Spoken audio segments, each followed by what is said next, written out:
بسم اللہ الرحمن الرحیم۔ کچھ احباب نے یہ تقاضا کیا ہے اور سوال کیا ہے کہ جناب کیا ایسا بھی ہوتا ہے کہ جو قیاس استثنائی انفصالی ہے اس کا کہیں استعمال ہو؟ کیونکہ میں نے اجرائے مناظرہ کورس کے اندر جب یہ باتیں عرض کی کہ جناب ہماری علم منطق کا استعمال وہ روزمرہ زندگی میں ہوتا ہے، تو پھر کئی احباب نے کہا کہ بھئی کیا یہ قیاس استثنائی انفصالی کا بھی کہیں استعمال ہوتا ہے یا نہیں ہوتا؟ تو یہ سوال پیدا کیوں ہوا؟ اس کی وجہ میں آپ کو عرض کرتا ہوں۔ سوال اس وجہ سے پیدا ہوا کیونکہ جب ہم کتابوں کے اندر پڑھتے ہیں تو وہاں پر اس طرح کی مثالیں ہوتی ہیں کہ اما ھذا العدد زوج او فرد، کہ یہ جو عدد ہے یا تو یہ زوج ہوگا یعنی جفت ہوگا یا پھر طاق ہوگا، لیکن یہ طاق ہے لہٰذا یہ جفت نہیں ہے۔ اس انداز سے یہ قیاس بیان کیا جاتا ہے۔ تو پھر آگے اس کی اقسام بھی ہیں، 3 قسمیں بنتی ہیں، لیکن میں ان 3 قسموں کی طرف نہیں جانا چاہ رہا، میں صرف اس چیز کو سمجھانا چاہتا ہوں کہ اس کا استعمال ہمارے یہاں کہاں کہاں ہوتا ہے یا ہوتا بھی ہے کہ نہیں ہوتا۔ تو یاد رکھیے گا یہ جو قیاس ہے یہ کثرت کے ساتھ استعمال ہوتا ہے اور ہماری عام زندگی میں استعمال ہوتا ہے۔ عام مزدور لوگ بھی کر رہے ہوتے ہیں اور پڑھے لکھے لوگ بھی اور ان پڑھ جاہل ہر قسم کا طبقہ وہ اس قیاس کو استعمال کر کے نتائج اخذ کر رہا ہوتا ہے۔ میں اس کی چند ایک مثالیں دیتا ہوں، لیکن اس سے پہلے ایک بات سمجھیے گا بطور تمہید کی۔ وہ بات اگر آپ سمجھ گئے پھر اس کے بعد آپ خود بخود پہچان کرنا شروع ہو جائیں گے اور اپنی گفتگو کے اندر آپ یہ محسوس کریں گے کہ یہاں کن کن مقامات پر ہم اس قیاس کو استعمال کرتے ہیں۔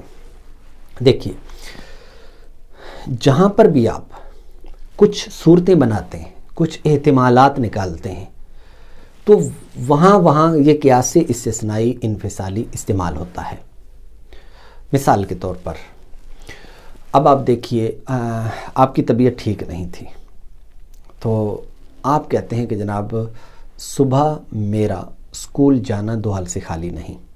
آپ اس طریقے سے اس کو بنا دیں جس طرح میں ابھی عرض کر رہا ہوں، 2 حال سے خالی نہیں، 4 حال سے خالی نہیں، 5 حال سے خالی نہیں، اس طریقے سے آپ بنائیں کہ جناب میرا اسکول جانا 2 حال سے خالی نہیں، کہ میں اسکول جاؤں گا یا نہیں جاؤں گا۔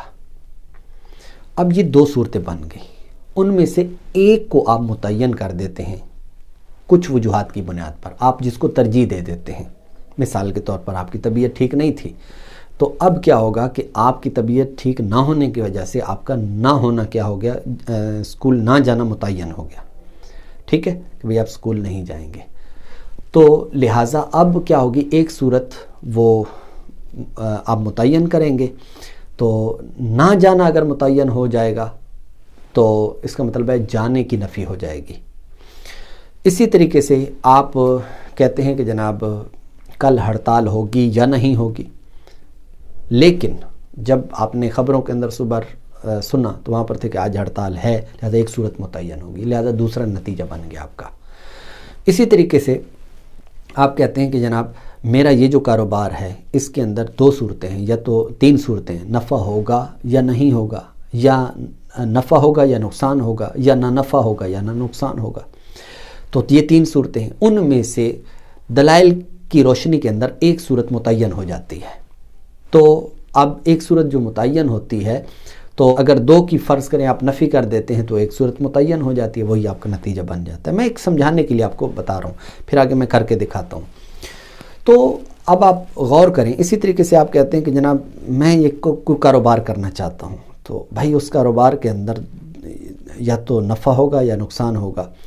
اب یہ میں دیکھتا ہوں، اب کسی کے ساتھ مشورہ کرتے ہیں تو انہوں نے کہا نہیں یار نفع والا کاروبار ہے، تو اب آپ اس کے اندر کیا کرتے ہیں، آپ اس صورت کو ترجیح دے کر کاروبار شروع کر دیتے ہیں۔ اس کا مطلب آپ کی ڈیسیجن لے لیا ہے اور آپ نے جو دوسری صورت تھی اس کی نفی کر دی۔ تو یہ آپ دیکھ رہے ہیں کہ یہ جو صورتیں ہم بنا کر کسی ایک صورت کو متعین کر کے بقیہ کی نفی کر دیتے ہیں، یہ جو چیزیں کبھی نفی کریں گے اور کبھی اس بات کریں گے، یہ مختلف صورتوں کے اندر مختلف ہوتا ہے۔ تو یہ آپ دیکھ رہے ہیں کہ یہاں پر یہ کیا ہے، یہ مختلف صورتیں بنانے کے بعد ان میں سے کسی ایک کو آپ متعین کر رہے ہیں اور بقیہ کی نفی کر رہے ہیں، یا ایک کی نفی کر کے بقیہ کا اس بات کر رہے ہیں۔ یہ جہاں پر بھی ہوتا ہے اس کو قیاس استثنائی انفصالی کہتے ہیں۔ اب مثال سنیں، مثلا آپ نے کہا کہ جناب یہ عدد فرض کریں وہ 3 ہے، یہ زوج ہے یا فرد ہے، یعنی جفت ہے یا طاق ہے. آپ نے اس 3 کے اوپر غور کیا، غور کرنے کے بعد پھر آپ کو دلائل سے پتہ چلا کہ نہیں یار یہ جو 3 ہے اس کے اوپر جفت کی تعریف صادق نہیں آ رہی. لہٰذا آپ نے کیا کہا؟ آپ نے کہا کہ جناب لیکنہ فردن، لیکن یہ فرد ہے. اب نتیجہ کیا ہوگا؟ یہ زوج نہیں ہے. اب یہ آپ نے نتیجہ نکالا. اسی طریقے سے انویسٹیگیشن کرنے والے ادارے جب وہ انویسٹیگیشن کرتے ہیں، جب وہ تفتیش کرتے ہیں، تو اس تفتیش کے اندر بھی یہی صورتیں ہوتی ہیں. وہ غور کرتے ہیں، مثال کے طور پر کہیں پر چوری ہو گئی. اب چوری ہو گئی تو اس موقع پر وہ کہتے ہیں کہ بھائی دیکھتے ہیں اس بلڈنگ کے اندر 2 صورتیں ہو سکتی ہیں، یا تو بلڈنگ کے اپنے جو بلڈنگ میں رہنے والے افراد ہیں وہ ہوں گے یا باہر کے افراد ہوں گے. تو ہم ایسا کرتے ہیں کہ اس وقت سے لے کر اس وقت جس وقت چوری ہوئی ہے اس وقت کی ہم ریکارڈنگ چیک کرتے ہیں، CCTV کیمراز جو ہیں ان کو ہم چیک کرتے ہیں. اب وہ چیک کیے گئے تو پتہ چلا کہ اس وقت وہاں پر 5 افراد موجود تھے، اور وہ 5 کے 5 افراد وہ بلڈنگ کے اندر رہنے والے تھے اس ٹائمنگ کے اندر.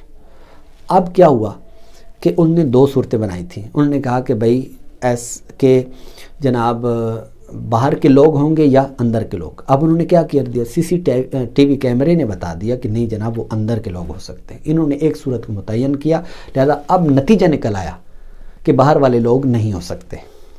آپ کاروبار کرتے ہیں وہاں پر بھی اس طرح کی صورتیں درپیش ہوتی ہیں. اسی طریقے سے آپ کہیں کوئی مزدور ہیں تو مزدور طبقہ بھی اس طرح کی وہ صورتیں بنا رہا ہوتا ہے. مثال کے طور پر وہ کہے گا کہ بھائی یار آج مستری صاحب آئیں گے کہ نہیں آئیں گے، اگر وہ نہ آئے تو اس کا مطلب ہے ہماری بھی چھٹی ہے. یہ اس نے نتیجہ نکالا نا. انہوں نے کہا کہ جو مستری صاحب ہیں وہ 2 حال سے خالی نہیں، یا تو وہ آئیں گے یا نہیں آئیں گے. صبح کے ٹائم پتہ چلا ان کی کال آ گئی کہ نہیں جب میں نہیں آ رہا ہے تو اس کا مطلب میری کیا ہو گئی؟ چھٹی. اب یہ مزدور ہے، دیکھو کیا سے استثنائی انفصالی استعمال کر رہا ہے، تو اپنی چھٹی ہونے کا نتیجہ اس نے یوں نکالا. اسی طریقے سے ایک ٹیبلٹ ہے. اب آپ کہیں گے کہ جناب پتہ نہیں یہ نقصان دے گی، فائدہ دے گی، یا نہ نفع دے گی نہ نقصان دے گی. آپ نے کھائی، فلاں شخص آپ کو کہتا ہے کہ جناب میں نے اس سر درد کے لیے، آپ کو بھی سر میں درد تھا، اور اس سر درد کے لیے میں نے فلاں والی ٹیبلٹ کھائی تھی تو اس نے مجھے نفع دیا تھا. اب آپ کیا کہتے ہیں؟ ڈیسیجن لے لیتے ہیں، قیاس، آپ نتیجہ نکال دیتے ہیں کہ نہیں جناب یہ نفع دے گی، بقیہ 2 صورتوں کی کیا ہو جائے گی؟ نفی ہو جائے گی. تو اس طریقے سے آپ کیا کرتے ہیں؟ آپ قیاسات کر رہے ہوتے ہیں، آپ نتائج اخذ کر رہے ہوتے ہیں. اب آپ گئے بازار کے اندر، اور بازار میں آپ نے کہا یار یہ والے برانڈ جو ہے یہ فلاں برانڈ کی چیز ہے. اب آپ نے کہا یار یہ 2 صورتیں ہیں کہ یار یہ پائیدار ہوگی یا نہیں ہوگی. اب آپ کو یہ نہیں پتا تھا کہ جناب یہ والا جو برانڈ ہے یہ معتمد ہے، یعنی اس پر اعتماد ہے، اس کی کوالٹی ہے. اب آپ نے اس چیز کے بارے میں کہا کہ یار یہ پتہ نہیں معیاری ہوگی یا نہیں ہوگی. ساتھ والا بندہ ایک پیچھے سے کھڑا ہوا تھا، انہوں نے کہا یار کیا سوچ رہے ہو؟ انہوں نے کہا یار یہ برانڈ کا نہیں پتہ نہیں یہ کیا ہے، تو اب یہ پتہ نہیں کوالٹی اس کی ٹھیک ہوگی کہ نہیں ہوگی. اب آپ کیا کرتے ہیں؟ اس نے آپ کو کہا نا بھائی آنکھیں بند کر کے لے لو، میں بھی اس کو استعمال کر چکا ہوں، بہت اچھا برانڈ ہے. اب آپ نے کیا کیا؟ آپ کے ذہن میں 2 صورتیں تھیں کہ پتہ نہیں یار یہ کوالٹی ٹھیک ہوگی یا نہیں ہوگی، لیکن آپ نے کیا کہا؟ کوالٹی ٹھیک ہے، اس کو متعین ہو گیا اس فرد کے کہنے کی وجہ سے، دلائل کی وجہ سے. تو دوسری صورت کیا ہو گئی؟ منتفی ہو گئی، نفی ہو گئی اس کی. یہ کیا ہے؟ یہ قیاس استثنائی انفصالی ہے جو استعمال ہو رہا ہے. تو مزدور بھی کر رہا ہے، ایک عام کسٹمر بھی کر رہا ہے، ایک طالب علم بھی کر رہا ہے، ایک استاد بھی کر رہا ہے. ہر فرد جو دنیا کے اندر ہوتا ہے تو وہ قیاس استثنائی انفصالی استعمال کر رہا ہوتا ہے. اب میں آپ کو ایک بچے کی مثال دیتا ہوں. 6 ماہ کا بچہ وہ بھی قیاس استثنائی انفصالی استعمال کرتا ہے. کیسے؟ فرض کریں اب اس نے کسی چیز کو ہاتھ لگانا ہے، فرض کریں وہ گرم ہے. اب اس نے ہاتھ لگائی تو اس سے پہلے اس کے ذہن کے اندر یہ بات آ جاتی ہے کہ جناب یہ پتہ نہیں نقصان دہ چیز ہے یا نہیں ہے۔ اس نے جیسے ہاتھ لگایا نا تو ہاتھ لگاتے ہی اس کو پتہ چل گیا کہ یہ کیا ہے، نقصان دہ، وہ دوبارہ ہاتھ نہیں لگائے گا۔ یہ دوبارہ ہاتھ نہ لگانے کا جو اس نے نتیجہ اخذ کیا وہ کہاں سے کیا؟ وہ اسی قیاس استثنائی انفصالی سے کیا کہ دو صورتیں تھیں، ان میں سے ایک صورت متعین ہو گئی تھی، دوسری کیا ہو گئی؟ نتیجہ دوسرا ہو گیا۔ تو اس طریقے سے دیکھو قیاس استثنائی انفصالی کتنا زیادہ استعمال ہو رہا ہے۔ تو میں امید کرتا ہوں کہ جب بچے بھی چھوٹے 6 ماہ کے بچے بھی قیاس استثنائی انفصالی استعمال کر رہے ہیں تو پھر ہمیں بھی کرنا چاہیے، اور اس سے ہمیں فائدہ اٹھانا چاہیے۔ اس کے بہت فوائد ہیں، کتابوں کے اندر جگہ جگہ پر اس کا استعمال ہے، اور جگہ جگہ پر ہم اس سے فوائد حاصل کر سکتے ہیں اور بڑے بڑے نتائج حاصل کر سکتے ہیں۔ پروردگار ہمیں علم کا رسوخ عطا فرمائے اور علم نافع عطا فرمائے، علم غیر نافع سے بچنے کی توفیق عطا فرمائے۔